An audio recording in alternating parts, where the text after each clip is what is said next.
Warning: today's episode of the Nerd Byword features hot takes. Please proceed with caution and on appropriate personal protective equipment.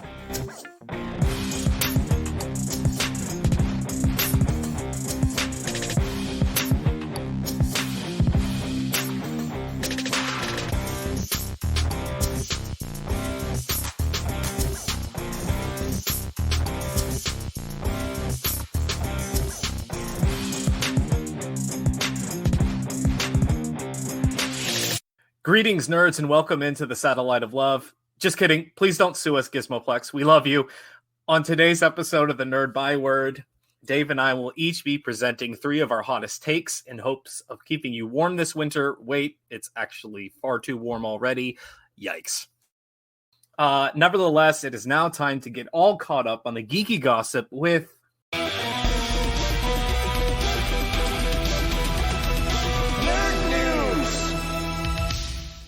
Dave, the rampant speculators are at it again, I hear.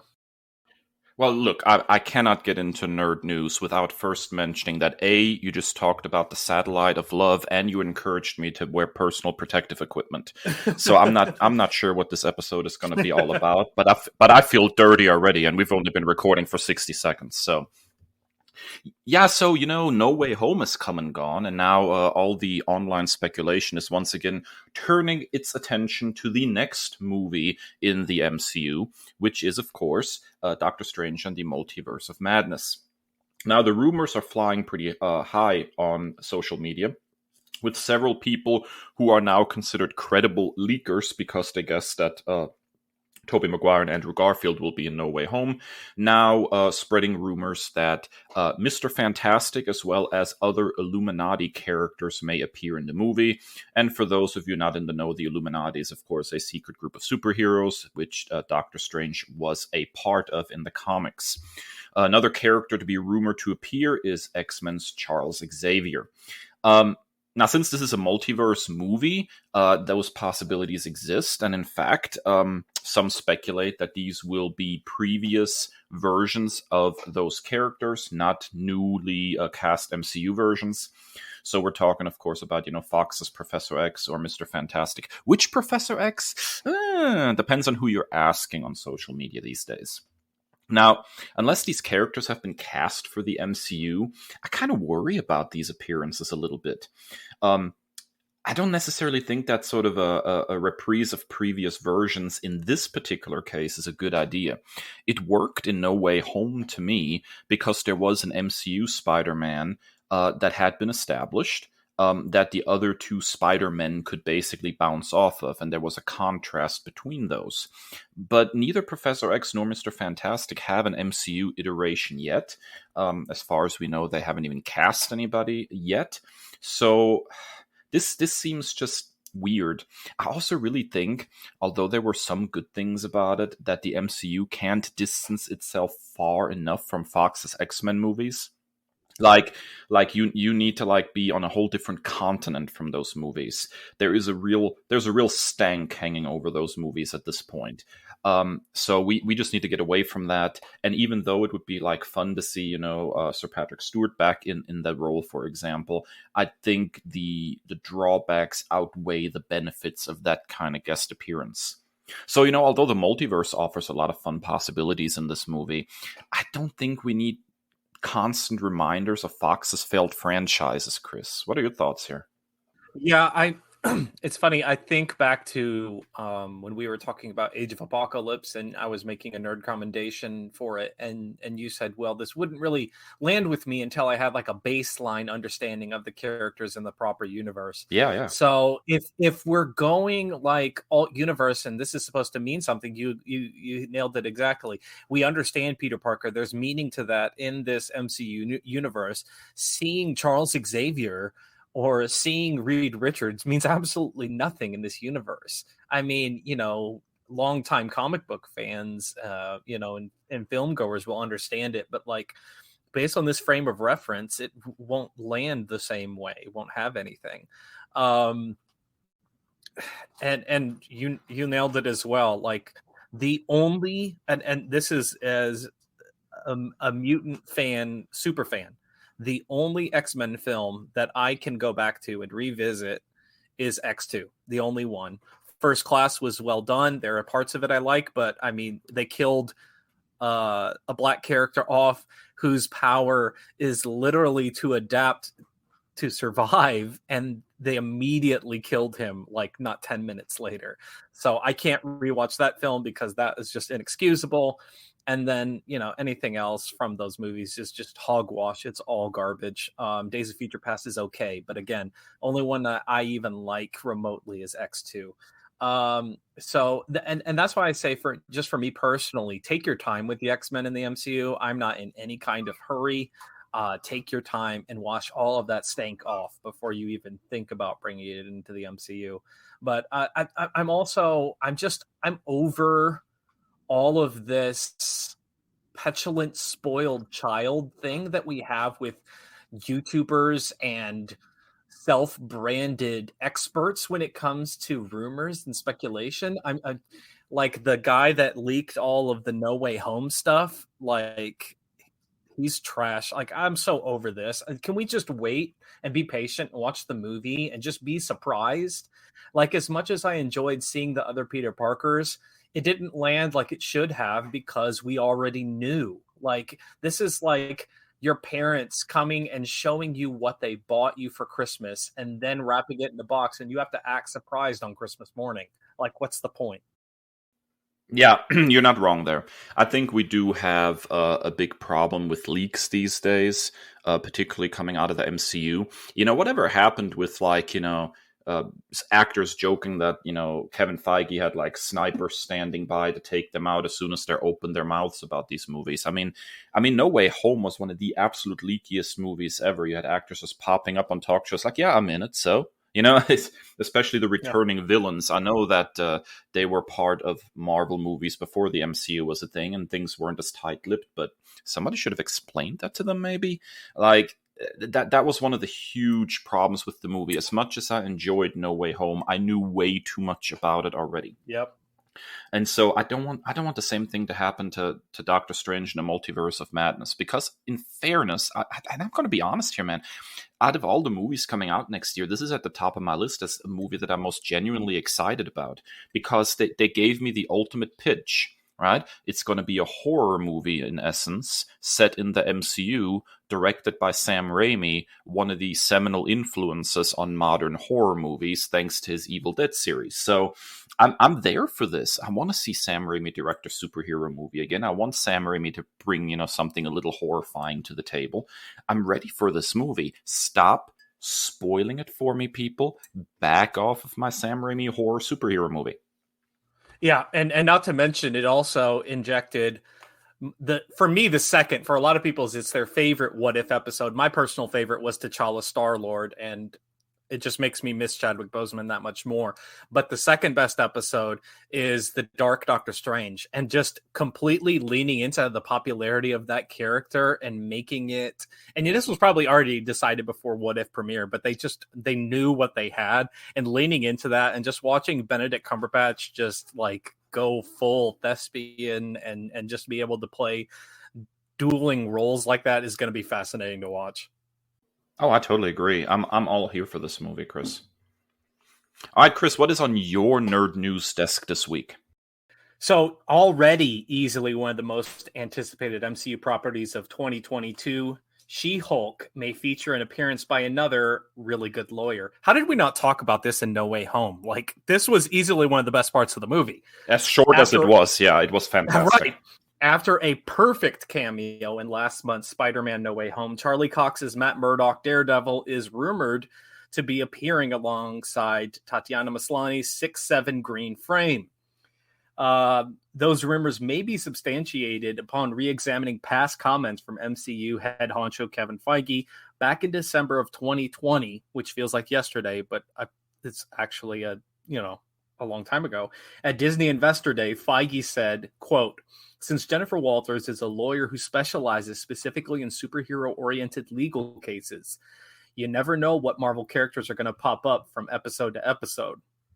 Now, the official synopsis for She-Hulk, which was revealed at Investors Day of 2021, stated that Jennifer Walters' casework would, quote, welcome a host of Marvel characters, end quote.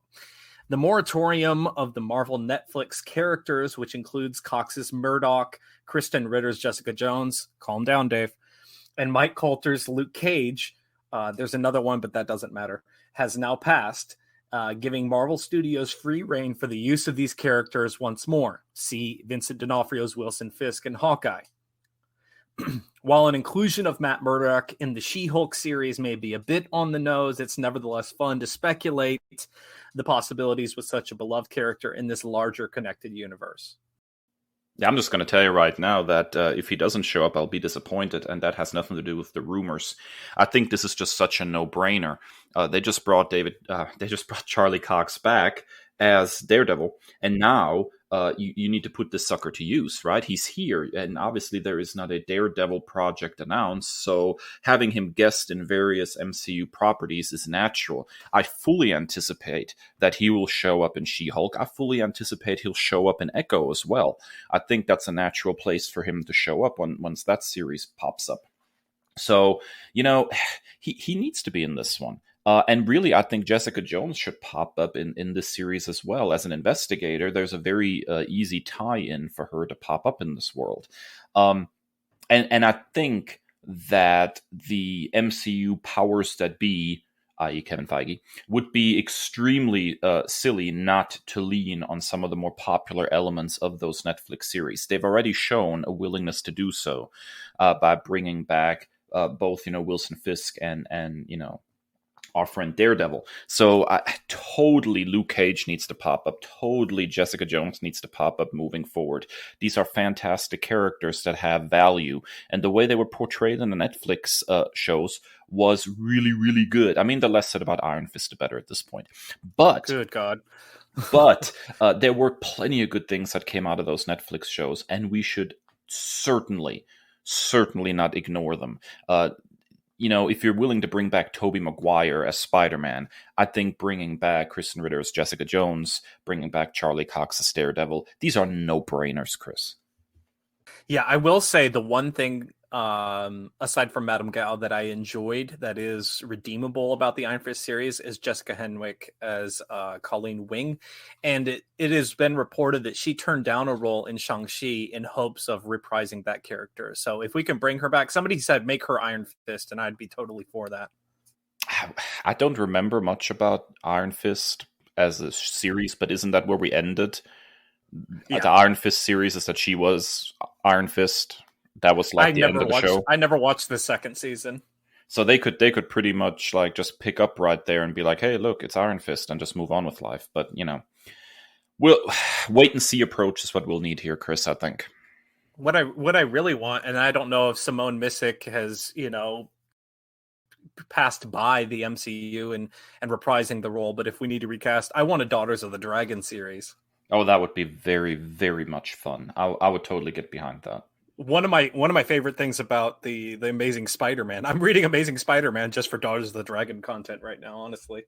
Yeah, them showing up was quite something, wasn't it? I did not anticipate that at all. All right, that wraps up nerd news for this week. When we come back from this, our first break, we're going to hit you with the Byword Big Talk and some hot takes. Bring some milk.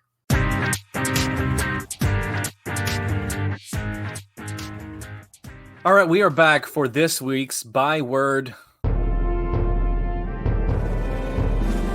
Big Talk. And we've each got 3 hot takes for you. As is customary, we go 3 alternating big ideas. So, Dave, I'm excited to dive into your first hot take because I more or less agree.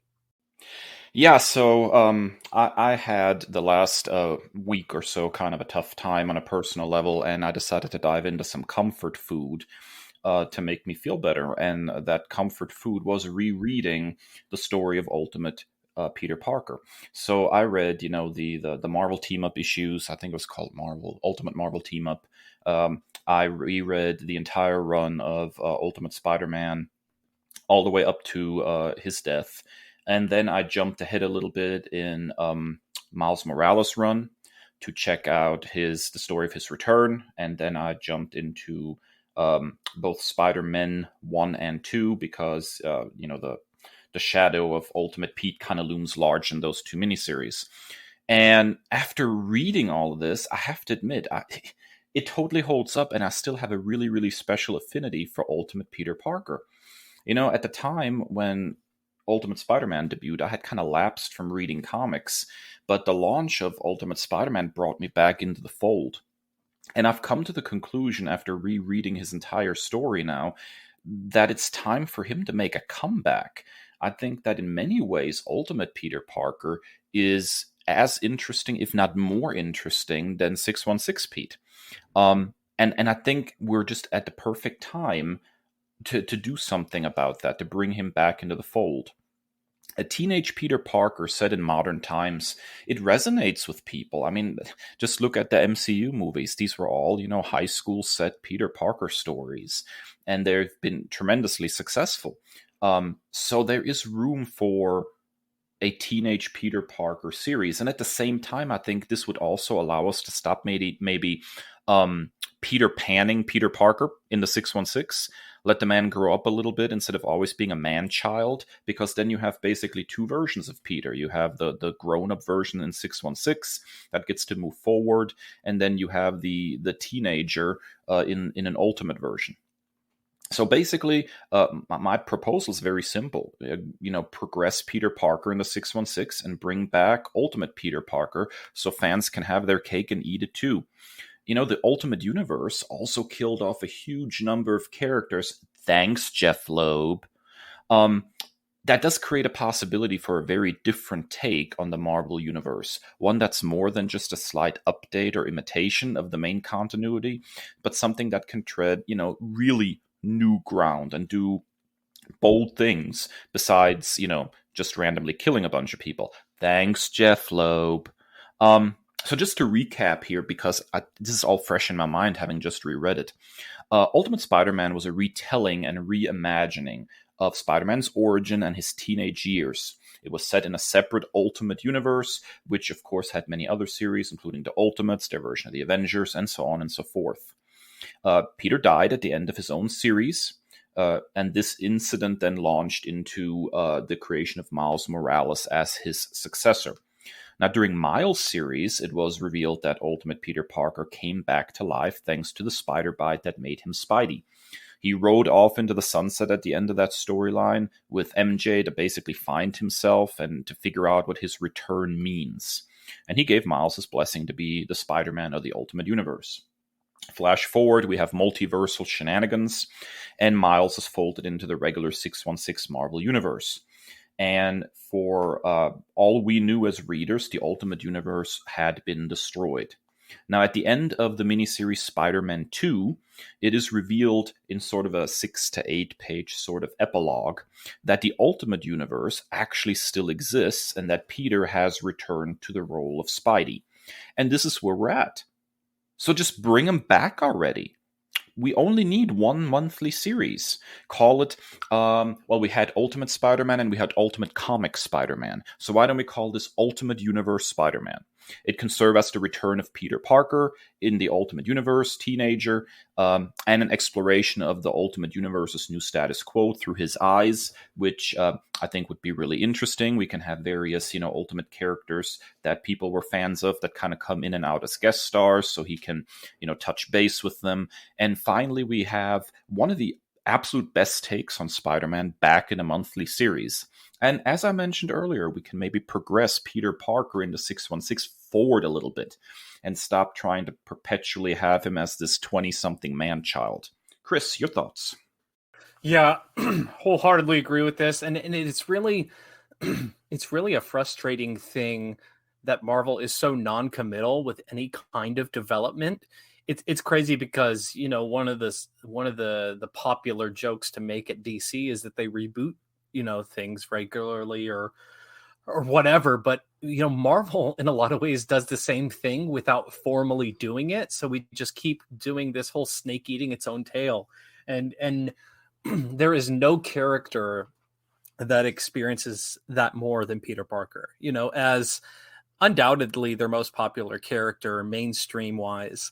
They just want to keep him in this kind of development bubble, and he can only progress so far, and then they hit the reset button and he's broke again, and he's working at the Bugle again, and it's just extremely frustrating. And I don't know if this is some big meta thing where they introduce other possibilities to kind of give that free young 20 something without repercussions. So like they introduce Ben Reilly again, they introduce Miles to kind of inject this life into the character, all the while Peter really doesn't himself develop a whole lot, or like he just gets like reset, and it's just extremely frustrating. Ultimate Spider-Man is one of, if not the favorite comic reading experience that I've ever had. It relates so much, and I think it's probably for me the reason that I don't really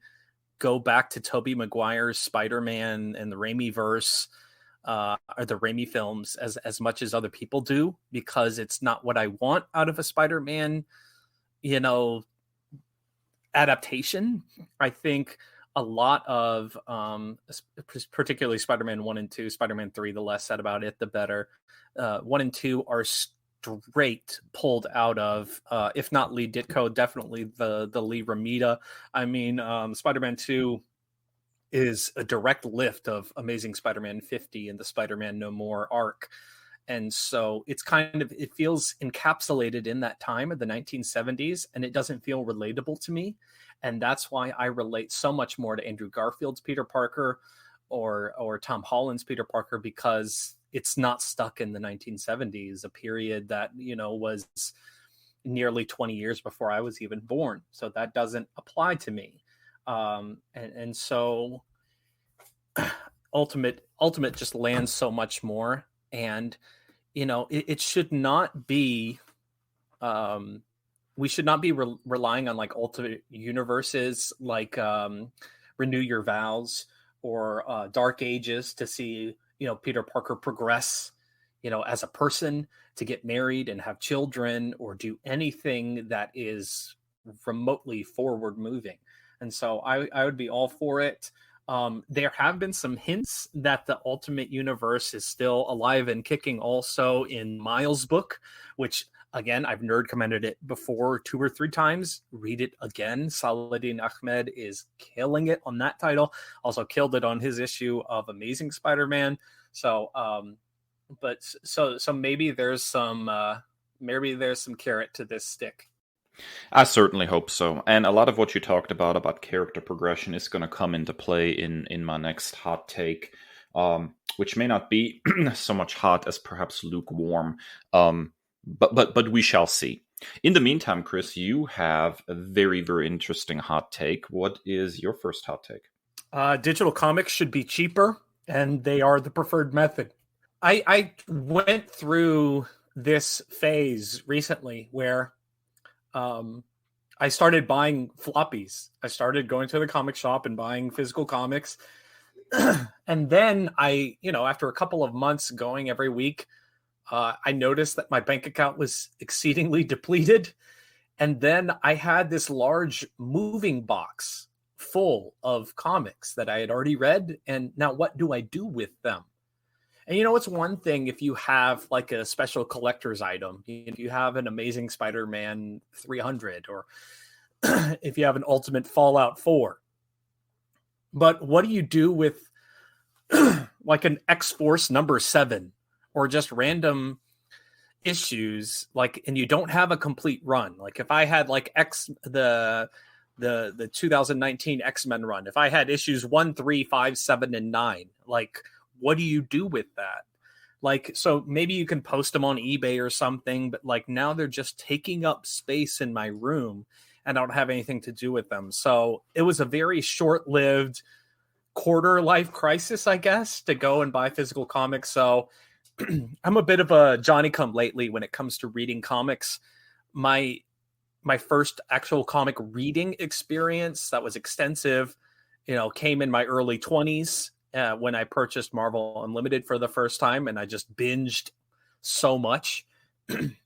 So I just went back right to what was comfortable for me. And it is so much easier for me to read digitally. I mean, if you have your phone or tablet and you have Marvel Unlimited or DC Universe Infinite or Comixology Unlimited, you literally have endless possibilities and limitless options in your reading history versus if I spend $4 on one comic, that's it.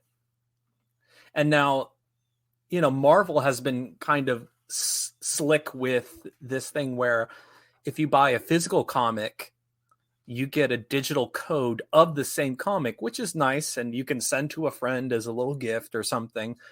But I want it the other way around. Like, I prefer digital, and just having access to that many things, that's just a preferred method to me. Just have you know, tens of thousands of comics at my disposal in an iPhone or in a tablet or an iPad or whatever. Like, how is this even comparable? And then, you know, the fact that it should be cheaper. Why am I paying $3.99 for a digital comic when $3.99 is the same for a physical comic and the digital code? You're not using paper. It just seems like there's a paper shortage. So like this is all coming together. Like, I don't know, just digital is preferred for me. And, you know, there was a time in my life where, you know, I didn't have as many responsibilities, and the old adage of, oh, the smell of a new book and holding that in my hand, that time has passed me by. It, you know, sometimes it's nice. I do love the smell of books. It's a beautiful thing, but, you know, I'm going to go with the more efficient, you know, or the more efficient option, and I think it should be a good deal cheaper. If not, I'll just wait 3 months for it to go on unlimited. You know, this I will wholeheartedly echo as well, with a couple of caveats. So first of all, is digital the way to go? I totally agree with that. It is the way to go. My massive space in the basement filled with, you know, 2,500 comic books in long boxes will definitely attest to that fact. I ain't got no space is the problem here. I don't know where to put these things anymore, which is why I'm reading more and more digital. It is definitely a space saver in a lot of ways. It kind of eliminates this notion that you have to figure out what to do with them afterwards. You're just going to store them away. I'm not a collector, man. I'm a reader, okay? I'm not thinking that I'm going to have a comic book in my basement somewhere that's going to pay for my son's college at some point. Those things are incredibly rare. And you know, usually require, you know, comic books significantly older than my own lifetime and my habit of collecting. So yeah, you know, if you're going to read comic books and you want to read them in any kind of amount, digital is the way to go, and digital subscription services are really the way to go, because, you know, buying them digitally in single issues is incredibly expensive unless you get like a really good sale. Now, I don't necessarily know if having individual issues is necessarily cheaper is necessarily the way to go. I think it would be very interesting if they're going to keep the prices the same, to make a very public sort of announcement and make it very, very clear that the money that is saved on you know, paper and printing and distribution and all that, well, some of that money will have to go into like server space and maintenance if you're going to have, you know, some kind of standing online system. But it would be very, very cool for the big two to basically say, hey, listen, we're, you know, on digital comics, we're saving all this, you know, cash. So what we're going to do is we're going to funnel that money directly into the pockets of our creators. Yep, nailed it. Took the words from my mouth. Yeah, so we're going to go ahead and, like, you know, have like a bonus system maybe where for ever so many digital sales, they get a bonus, or, you know, some kind of percentage rate off of the sale of digital comics to, you know, represent that. So, you know, the creatives obviously are the heavy lifters. They very, very often by corporate entities get treated very poorly. And if they make a pitch to me, I mean, I'm already on board for digital, but if they make a pitch to comic book fans and say, listen, you're a huge fan of this creator, if you go ahead and you buy this sucker digital rather than in print, they're going to make more money off of that. I think a lot of comic book fans will totally be about that. And I think then keeping the price the same is going to be a lot more palatable. You know, this discussion actually reminds me of discussions that have been had in the video game industry too. Like, why are digital video games not cheaper than physical? because you're cutting out manufacture and distribution. But I think if you're looking at the video game industry, you see that manufacture and distribution is significantly cheaper, because disc-based media is really, really, really cheap. It does not cost these companies a whole lot to actually make these in the grand scheme of how much money they actually invest in the making of the game. And so once you shift to digital in that space, then really, with the huge file sizes and everything, in gaming, that money goes directly into servers, server maintenance, server space. I mean, all that stuff, has to be paid for too. Digital is not a zero-sum game. There is cost associated with that as well.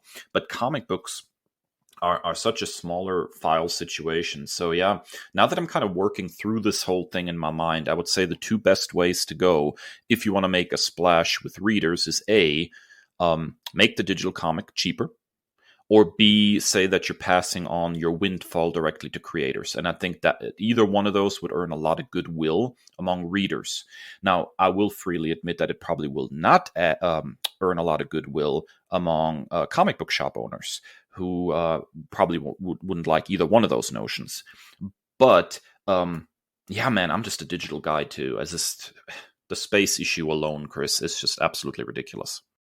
Yeah, and I'll file an addendum to that. I do the same thing with Xbox. I have two Xboxes, and one, that the kids use has a disc drive, but the one that I use personally has no disc drive, and it's just so much more optimal. And even with their one with the disc drive, we use, aside from Game Pass, we use digital games because, I mean, with kids, it's an absolute nightmare to have physical video games. I mean, they suddenly become Olympic level discus throwers when it comes to this. So, yeah, that is much, much more. I will say that I don't know about DC, but I've seen Marvel will have whole trades digitally that are significantly reduced, and Comixology does as well. So that is really cool. But I don't really buy a lot of those because they're already on Unlimited. But if you're looking just for a particular run and you don't have the subscription service already, a lot of the times they do have trades significantly reduced. They'll run specials, like if Spider-Man, the Spider-Man movie's out now, so they probably have a lot of Spider-Man trades, on sale digitally. Yeah, absolutely. All right, I'm really excited. We've hinted around a lot at your second hot take. So, as you said, a lot of agreement here. So I don't know how hot these takes are, but nevertheless, it's for good discussion. Okay, I will say this. Having a podcast with you, Chris, is always a pleasure, particularly in the editing phase, because I never know how many bleeps I'm going to need to censor some of your spicier language. It's very, very rare that I kind of slide into the spicy language realm, but I am standing by with my own bleep today, because the only way to express this hot take is through a very, very strong language. So here's my hot take for the day. Continuity. Yes. I'm tired of it, man. I'm tired of the constant, but this, violates this issue from 1967. This is the kind of crap that makes nerds seem so absolutely ridiculous, and we are so much better than this constant continuity whining that we do. The constant resetting of American superhero comics is getting so old. Characters almost never get to grow or change in any permanent or lasting way. In other words, characters are stagnating. There's no forward momentum. Every time a creative team comes along that tries something new and different that could have lasting consequences on a character, could grow them and move them forward and open up new story possibilities, at the end of their run, they have to put all the toys back into the same toy box for the next creative team to basically be at the 0 point of the same status quo that we have for these characters over and over again for decades on end. And I hate the constant reboots at DC as much as the next guy. But I do believe, rather than running a never-ending continuity cluster bleep that we have going on at Marvel, the big two should just let their universes run their course once. Let the characters grow up, move on, develop, change, and hey, maybe even die at some point. A case in point, we've talked about this ad nauseum on this podcast, but it has to be said again. Die Aunt May die. How often has that woman been at death's door? since her first appearance. She even died and got better. Usually only superheroes do that. But here this elderly, frail woman dies. It's like, oh no, that wasn't actually Aunt May. It was a genetically modified actress. Who gets a genetically modified actress? It's ridiculous. At what point does she stop adding actual value to the storylines? I think we're there. I think as far as comic book history goes in the 616 Peter Parker's world, there's really no more places to go for Aunt May. She's just holding Peter back at this point. She's a constant reminder that he is a man-child who needs his aunt to take care of him. So 2 things should happen. May should pass away, and Peter should develop as a character into a caregiver himself. This is kind of in his DNA. He had great caregivers in May and Ben, and then he should develop into a caregiver himself. This is why I love the whole Peter as a teacher during JMS run so much. This is why I liked, Renew Your Vows and him as a father so much. Those things require Pete to grow up, though, and so we don't get those takes on the character very often in any kind of lasting way. So let's let our characters grow and develop people and stop being so interested in, an issue that comes out in 2021, not going against some piece of continuity from 1964 or something. I mean, half of the reason that we end up in horrible situations with decent storytellers, like the most recent run on Amazing Spider-Man, is because we become navel gazers when it comes to continuity, and this piece of continuity needs to be fixed, and this wrong from 1983 needs to be righted. And instead of that, just get some good stories. That's one of the things that I love so much about Grant Morrison's All-Star Superman. It is quintessential Superman storytelling. It's perfect in every possible way, but it is not tied to any particular continuity. It doesn't need to be. Chris, your take? Yeah. Amen. Amen. I mean, I think part of the reason I was going to say this earlier, but I saved it for now, is I think that's another reason that another feather in the cap of Ultimate Spider-Man. There were real, all right, we're going spicy. There were real stakes. People died and didn't come back, in that run. So, well, that's why I kind of cut it off when Peter dies, and then just Miles' book, that was the one kind of nitpick of why did he come back? But, and that's what I was so thankful for. And I know you've had your issues with, jumping on, maybe not the best jumping on point, but, with Hickman taking over the X-Men, I'm sad to see him go, but maybe he set up something sustainable for the future. Is if we have to go back to that school one more time, how many times do we have to destroy the Xavier mansion and come right back and there goes Juggernaut, again? It's just so frustrating. We have graduated, we have our diploma from that school. I am 33 years old. I am not going back to school.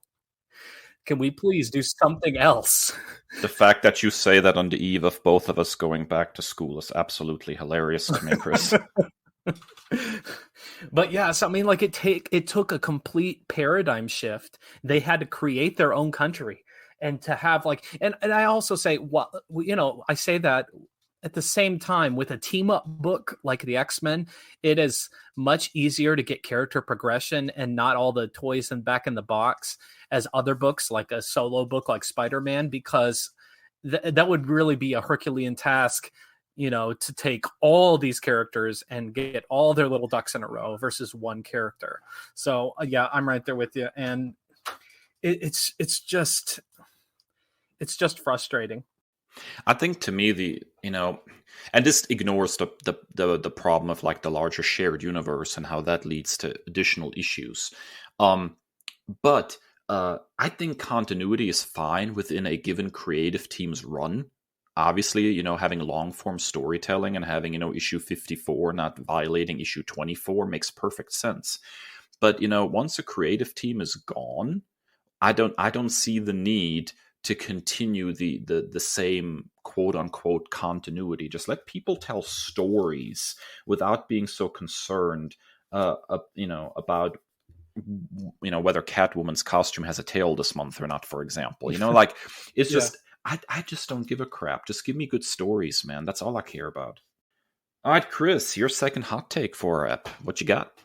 All right, this is going to piss off our Instagram community, I fear, but I'm sorry, collectors are ruining it for the rest of us, and I mean that in many facets of it. On the rare occasion that I do want a physical issue, um, collectors like prospectors, like they're gold miners or something. Like, when it was revealed that Elektra would be taking on the mantle of Daredevil. I think that was issue 25 of the run. I'm not reading it currently, so I don't know, but I remember, like, you went to the comic book shop and they opened at 11 and they were already sold out of, all those issues. And it just like, and now, like, I go holiday shopping for my kids and the action figure and toy aisle is completely empty because collectors have wiped all of that out, and then they're flipping it around and selling it on eBay. Of like,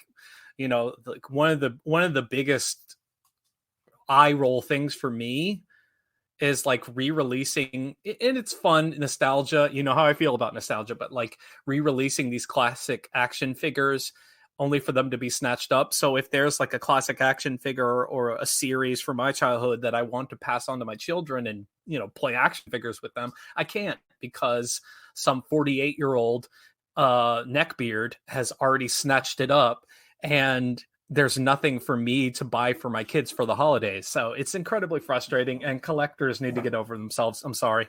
That might be the hottest one today. I don't know about that now. I'm not finished yet. But I will agree that the collector's market is extremely toxic, especially to the comic book community.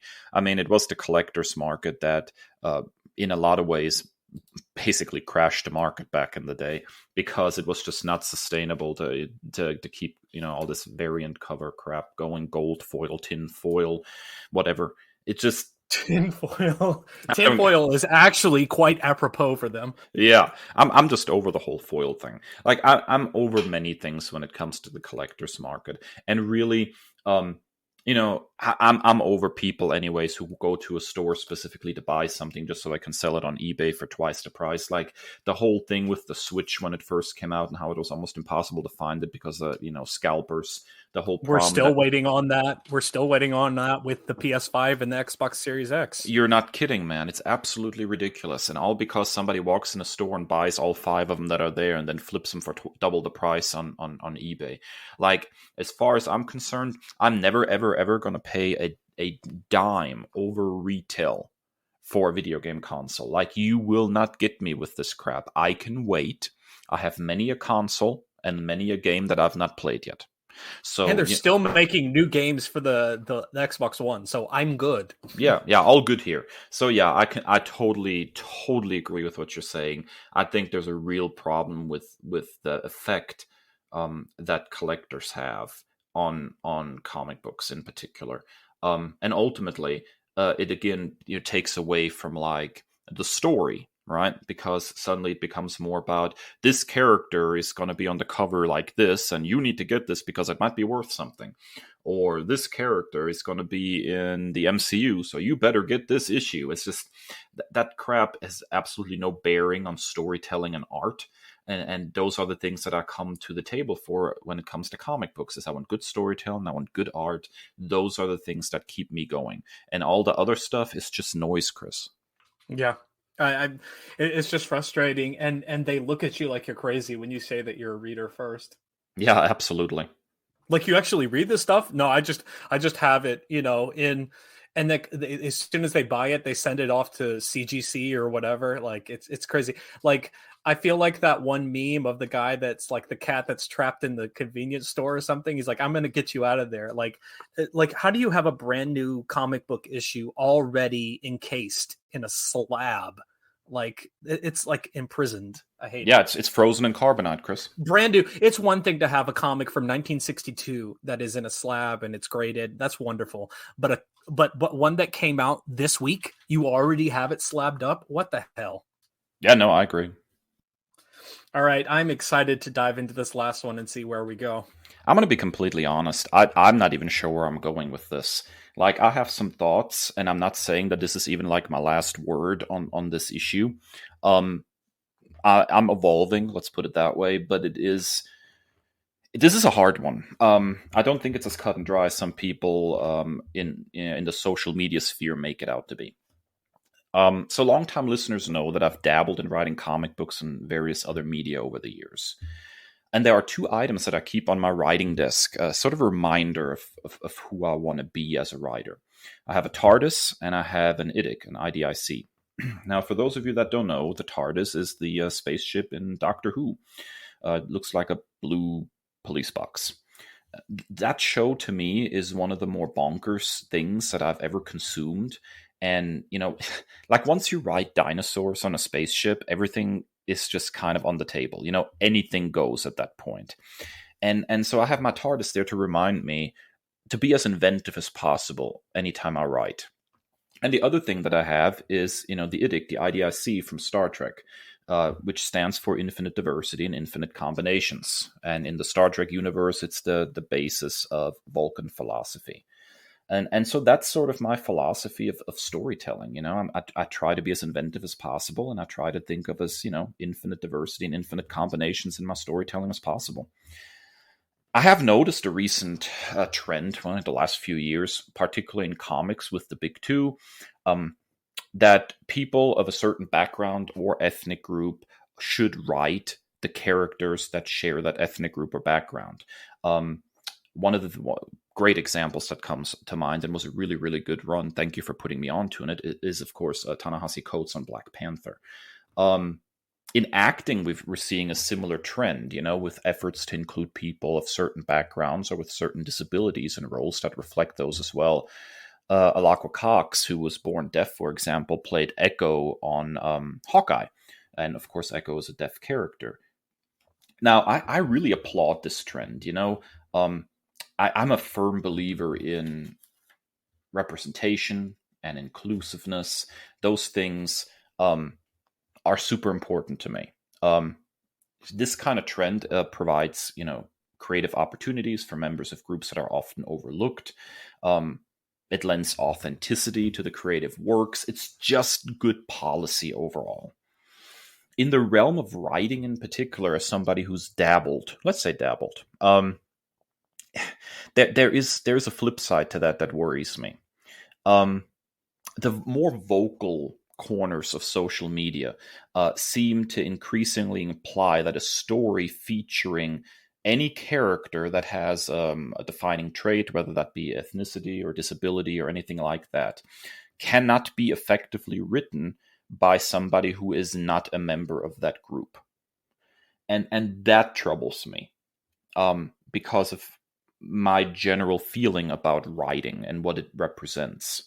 I think there is certainly value in Brian Bendis' co-creation of and writing of Miles Morales, for example. And I don't think that the difference in ethnicity there is an insurmountable problem. I don't think Stephanie Williams including a trans character in Nubia and the Amazons is somehow invalid because Steph herself is not a trans woman. Writing, to me, is an act of ultimate empathy. As a writer, you have to put yourself in the shoes of the characters you write to understand them and to try to represent them properly. And when done well and with the correct amount of effort, any writer can write any kind of character. They have to do their homework and they have to strive for authenticity. So to me, it's incredibly limiting to try to put writers, artists, anybody creative in these little tiny boxes and basically say you can only write about characters that are exactly like you. As somebody who adores the science fiction genre, for example, you push this, to its logical conclusion. How will anybody ever write about, astronauts in space except for the handful of astronauts that we have shot into space? There has to be room for invention, and there has to be room for a creative to be creative in infinite combinations. Now, again, I totally support inclusivity. I totally support representation. I still think Far Sector, about an African American character that was basically an entire creative staff of African Americans, is the best book that I have read in the last 10 years. Those kinds of things matter.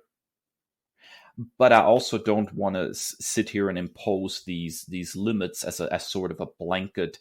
You cannot write this. Ta-Nehisi Coates can write a Clark Kent Superman. Why in the world not? A Stephanie Williams can write a trans character. Why in the world not? As long as the homework is done, as long as they are fully aware of how they're representing these characters and put in the necessary work to do it right, any writer should be able to write any character. Chris, hit me. That's some heavy Welcome to the club, my friend. Right. And this is our third hot takes are very much in line, so I may bleed over a little bit, but I think you included a really important caveat into this, is as long as you do your homework. Oh, and absolutely. And I have found in my very diverse upbringing and background and friendships and relationships, in order to be the best possible ally, whether that will be towards African Americans, whether that be towards members of the LGBTQ community, whether that be to the Latinx community, the Asian community, what have you, I have found, in my experience, the best possible way to be an ally is to close my mouth and open my ears. It is far better to listen than to speak. And I have learned that I don't have to have an opinion on everything. And including in some places, it is not my place to speak, but to listen and to learn. And I think that's a really, really important aspect. Specifically, my experience being a part of the X of Words community, our sibling podcast, which is almost exclusively a Black and LGBTQ community. I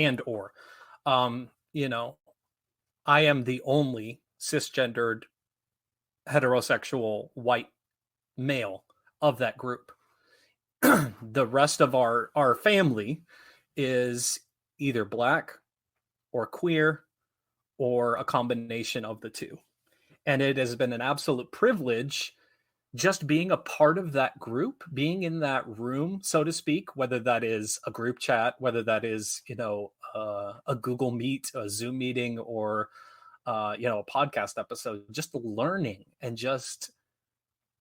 I think that has taken my empathy that was already present, from my moral compass and just being a type 2 personality and wanting to help and uplift others.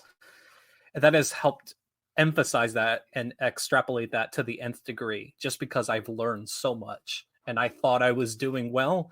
And now I've grown so much, like what it means to have a non-binary friend, a person whose preferred pronouns are they, them. Just like, so when my child came to me and said, that they were trans, like, what do I do with that? And without my dear, dear friends, I don't think that I would have been able to handle that as well as I did. Even with the open mind and open heart that I have, I can learn specifics. And so I think that's a really important caveat that you've included, is to listen and to learn. And, Star Trek, one reason that I lean Star Trek over Star Wars is because of that mantra that was present way back in the 1960s. And has only progressed even further to where, in Star Trek Discovery, we have a non-binary character, and we have my space dads, as everybody likes to call them, of Stamets and Culber. Like, I love Colmet so much. Like, they're my dads. And one of the reasons that their relationship means so much to me is I'm not a homosexual man. But I relate to their relationship so much because truths like that are universal. And I think, oh, absolutely. When you listen and when you learn, I think it is an essential part of empathy and learning, and in this case, writing. Yeah, see, I totally agree with that, which is why it was so important to me to include that. I think there is space for creatives to be creative, but it has to come from a place of knowledge, and it has to come from a place of respect. And do we see the opposite of that in the comic book industry today? Yeah. More often than I care to really even admit at this point. It can get extremely ugly, both from a writing and from an art perspective. You and I were, particularly before we hit record, talking about the representation of African American characters, and how that colorist seems to just keep brightening those skin tones, and it's just absolutely, it's just wrong, is what it is. And it comes from a bad place when they do that kind of thing. And again, it's just a matter of listening and learning. And I feel just inspired of all the things you just said, Chris. And now I feel like just like shaking your hand right now or something, because you come from a very diverse situation. Not necessarily personally, but with your family and everything. And I think I have grown just by knowing you. But that's exactly the point that writers need to come from. Writing is, as I said earlier, it's the ultimate act of empathy. You have to be able to put yourself in other people's shoes. And in order to do that, you have to know them. And too many writers don't do that job. They don't put in the work to know the kind of people that their characters are based on. All right, Chris, your last hot take is very closely related to my last hot take, so I think we're just going to jump right in there. What you got? Yeah, so I think that both of the big two, and any other developers, I primarily am a consumer of the big two in comics, so this just first came to mind. But there have to be, and I haven't come. I've had this idea for a while. I just haven't been able to come with a great name for it. But there should be two mandatory culture councils, I guess, where that is made up of a diverse background of individuals, of marginalized groups of people, whether that is Black people, whether that is LGBTQ peoples, or specifically trans individuals, Jewish people, and they should have the final sign-off past editorial, because we know that gets past editorial that should have never get past editorial. So they should have the final say. And whether they're official employees of the company, I think it'd be even more optimal if they were a third party. But I think specifically of things like Immortal Hulk 43 and the disgusting piece of that Joe Bennett is, it really tempers how much I enjoyed Immortal Hulk. Just knowing that you have the very anti-Semitic, imagery in that issue, particular in 43, which revealed itself, and they summarily fired him, deservedly so. You have the issue that you referenced when we were talking before camera of the lightening of Black characters' skin. You have people, in the mutant fandom and the X-Men that legitimately don't know the background of a character because their skin has been lightened so much on a regular, consistent basis. Monet St. Croix, the chief among them, one of my favorite characters, is a Black woman and has been portrayed as, at best, a white woman with a slight tan. So it is. My theory is that if you were to have two councils that have final approval past editorial, that a lot of these issues could be alleviated. And if that means that a cover artist has to go back and start from scratch, I'm sorry, but we can't let this stuff to continue. And if anybody says that I'm just a woke SJW, you, having feelings and having, enter that one in there. I heard your pen click. Yep. having empathy and having sympathy and wanting human beings to feel seen and to feel appreciated and to feel heard is not a sign of weakness. Okay. And if you think that's the case, then go over there with your 12 followers and your username of a first name and 18 random digits. So, it really just hurts seeing things like that. I think there was a particular one of Damian Wayne with some horribly anti-Asian racist tropes that were published. I saw in the timeline a while ago, and something has to be done. We can't continue in this constant loop of idiocy. And to your point, it shouldn't take people from that background, right, exclusively writing and drawing those characters. Like, somebody has to like shake these people. And I think that, this is our background, but the straight white males have too much power and too much unchecked authority when it comes to this, and they need to be put in check. Yeah, I you know what, I really like the idea of, kind of making comic book writers and artists kind of, consult with people of these diverse backgrounds. I think that's actually a really solid idea. And I think that should be naturally a part of the creative process. Like, I could not imagine writing a character, being who I am today. I cannot imagine, for example, trying to write an African American character without sitting down with somebody with that background and say, hey, listen, I wrote this story. Can you give this sucker a look over and make sure that I'm not, being horrible with my writing? Like, that to me seems to be such a completely natural part of the creative process. Yeah, I mean, it's just like anything else that you would do. It's basic standard thing. You're not going to start writing about, space exploration in hard sci-fi without sitting down with a physics professor and being, hey, how about this? Would this kind of technology work? Like, this is basic, minimum effort stuff to create the best possible work you can. And it blows my mind that so many people in the industry don't even want to do the bare minimum. Like, this is not a complicated issue to me, Chris. Like, it's like any other bit of research you have to do before you ever sit down and start writing. You just need to make sure your ducks are in a row. Our middle school students have to peer review each other's papers. Like, come on. No, yeah. And one of my favorite writers and creators from back in the day is Jerry Conway, who has admitted time and again, the way that I wrote Black characters is embarrassing for me to revisit. And I've grown so much as a writer, and I'm so much better at it now. Like, it's growth, and like, that's part of the process.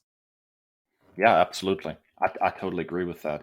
And I really like this notion. I really like that there should be, since, very much creators keep failing at this, that there should be some kind of process at the big two where they sit down and they're like, okay, you have, X characters in here that are of X background. Let's go ahead and, make sure you've done your homework, make sure all the ducks are in a row before we push this out.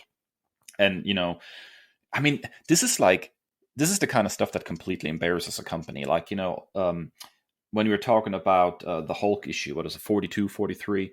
Like, 43. That was like headline domination right there. Like, that was a huge thing. If you're headlining CNN, yeah, that's not the headlines you want to make. That's exactly right. So it seems it undermines the masterful work from Al Ewing, that he has this jabroni of an artist that's a piece of crap, Well, and the thing is too, like, this is basic self-preservation for a corporation like this. Like, I don't know why they wouldn't be motivated to put this something like this in place. I don't think, Chris, that this is a hot take at all. Yeah, if these artists and these writers are not willing to do the bare minimum of the kind of homework they need to do to create a good product on every single front, then there needs to be a part of the editorial process somewhere that ensures that the kind of stuff that happened, like with Immortal Hulk, does not happen in the stuff that they send to the printer. That's just basic good policy, Chris. Yeah, and I whether it is an abject hate-filled thing like Joe Bennett, or if it's something as unintended, at least I think, as some of the goofy, horrible Spanish that shows up in the Jaime Reyes Blue Beetle that I read for homework. As much as I love that series and it spoke to my heart, like that is some Google Translate nonsense that hurts my heart. So whether it's ill-intentioned or whether it is unintentional, like if we had somebody catching this, like we wouldn't have that. Totally agreed. All right, so maybe those takes weren't as hot as we thought they were, but we do have some fire nerd commendations after this, our final break.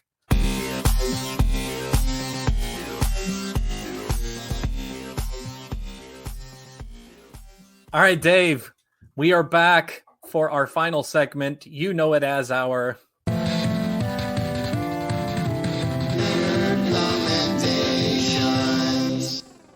Now, Dave, yours is something that I have been trying to get on my phone for quite some time. I can't quite seem to conquer it. Oh my god, man, it was so simple on my end. I don't know what happened, but I'm telling you, this is absolutely incredible. I have a real difficult time sitting down and playing a video game in front of the TV these days, which is why for the last few months I've been predominantly playing on my Switch. My son is very attached to his parents. I spend most of my time at home with my son when I'm not at work, and even when he's asleep, he likes to wake up, raise up his head, and see that either myself or my wife are present in the room, and then he'll go back to sleep. And if we're not there, he becomes very, very upset. He wants us there guarding him, I guess. So this has left me in a position of never being able to take advantage of my Xbox One X or my Game Pass subscription.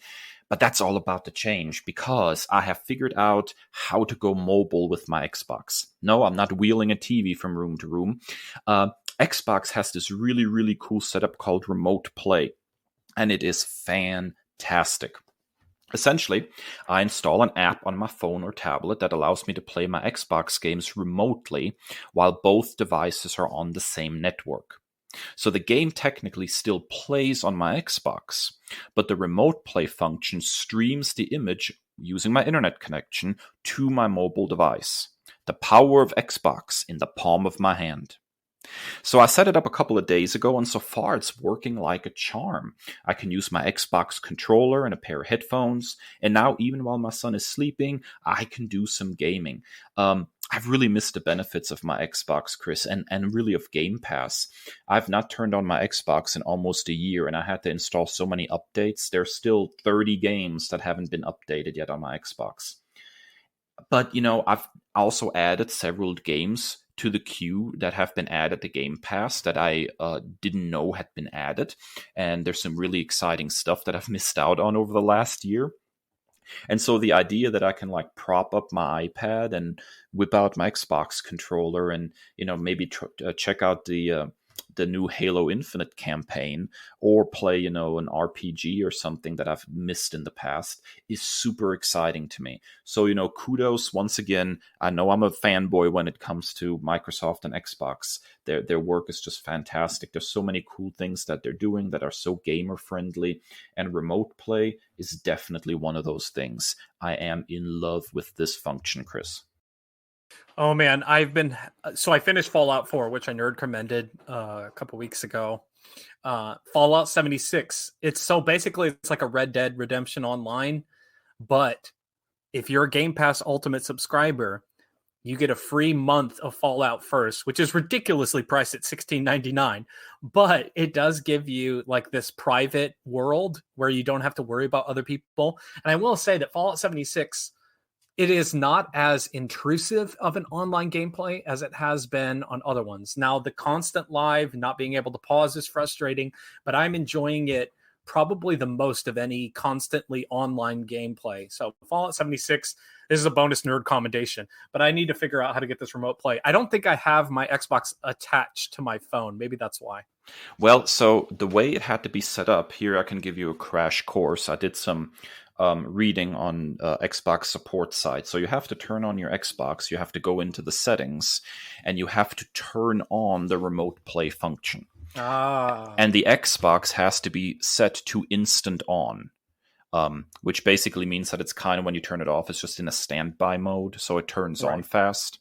And then you install the Xbox app, You make sure you signed into the app with the same account. Obviously, both have to be on the same network. It only works within, your four walls, so to speak. And then when you open up the app, you have the option to turn on your Xbox, and then you click on the streaming function, and it just starts showing the picture on your mobile device in addition to on your TV screen. And then I'll just turn off my TV and I'll walk away.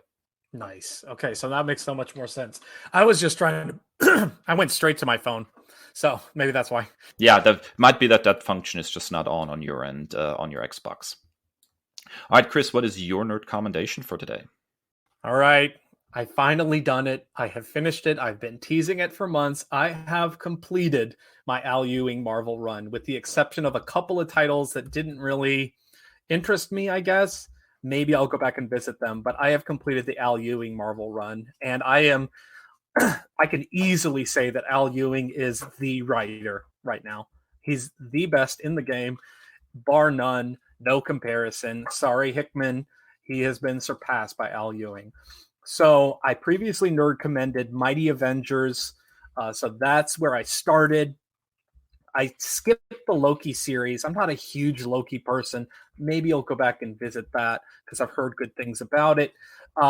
New Avengers and the Ultimates. I love Ultimates. If you're like a big brain sci-fi Star Trek kind of person and you want some underrated, underappreciated characters, the best of the best, you've got Monica Rambeau. You've got Blue Marvel, who we talked about a couple weeks ago as being the most underappreciated and underrated character in all of Marvel Comics.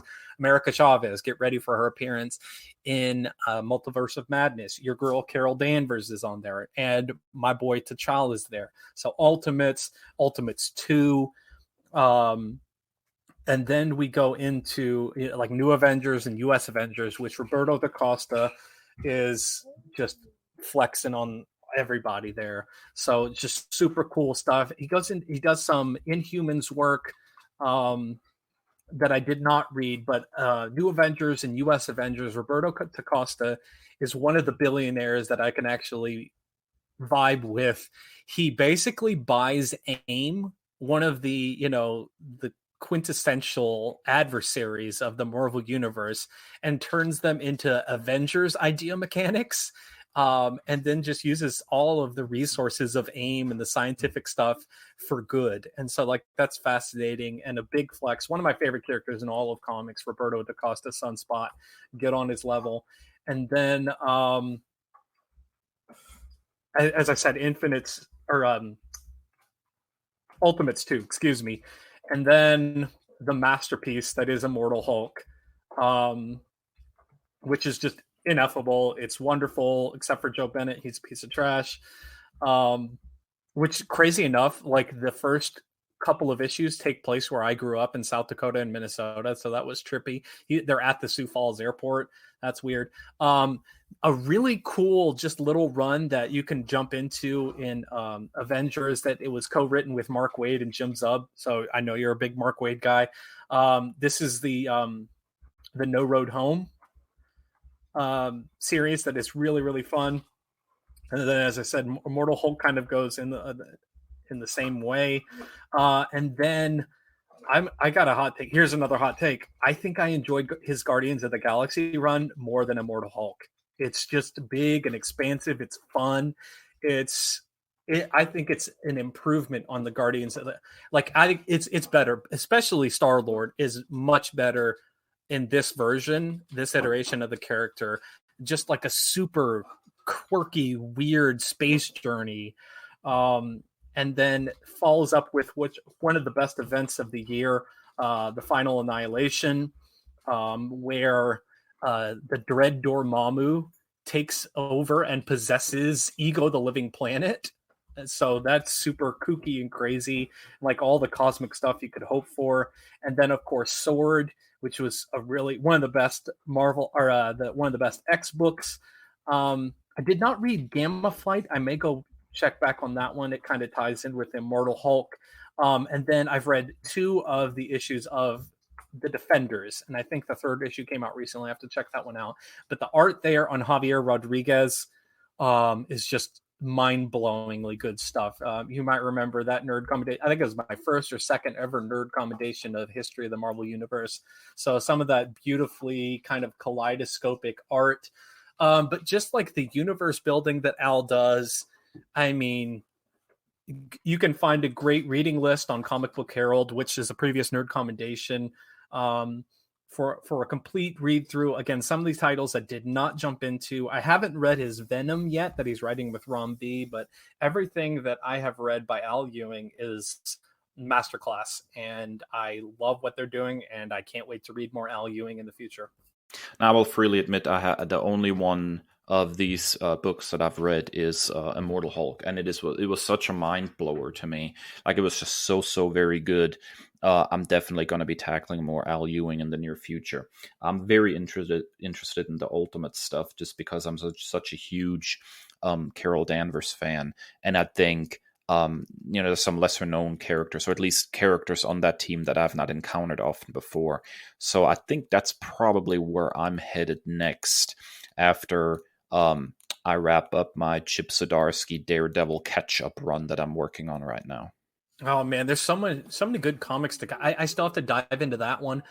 So now that like I've finished up with this, I've caught up on the new Black Panther stuff that John Ridley has started. That's super cool. There's sleeper agents from Wakanda. Like, it's this kind of Bond-esque spy thriller kind of vibe. These first 2 issues has been super cool.